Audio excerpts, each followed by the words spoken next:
ይሄንን ቪዲዮ ካሳለፋችሁ በህይወታችሁ ብዙ እድል አምልጧችኋል ማለት ነው። ቆም ብላችሁ አዳምጡ።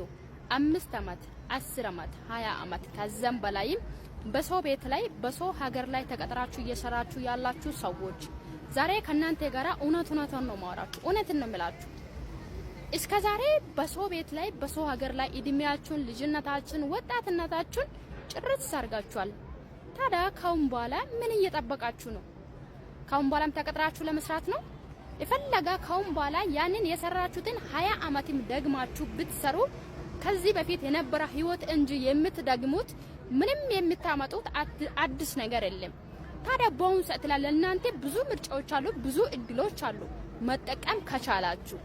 ለምሳሌ ያክል እኔ የምሰራበት ድርጅት ውስጥ ላይ ማንኛውም ሰው ሰርቶ በአጭር ጊዜ ውስጥ ላይ ስኬታማና ውጤታማ እየሆነ ነው ያለው። ለምሳሌ ያክል እኔ ከዚህ በፊት ይሄንን ስራ ሲጀምር በመዳም ቤት ላይ 2 አመት ሰርቻለሁ። እዛ ሆኜ በኦንላይን ነው ያገኘሁት። የመጣልኝን እድል ተቀብዬ በመጠቀሜ ዛሬ ላይ ከመዳም ቤት ከቅጥር ህይወት ወጥቼ የተሻለ ህይወት እየኖርኩ ነው። እኔ ብቻ አይደለም በእኔ አማካኝነት ይሄንን እድል ያገኙ እጅግ በጣም ብዙ በርካታ ሰዎች ከቅጥር ህይወትና ከመዳም ቤት መውጣት ችሏሉ። ታዲያ እናንተ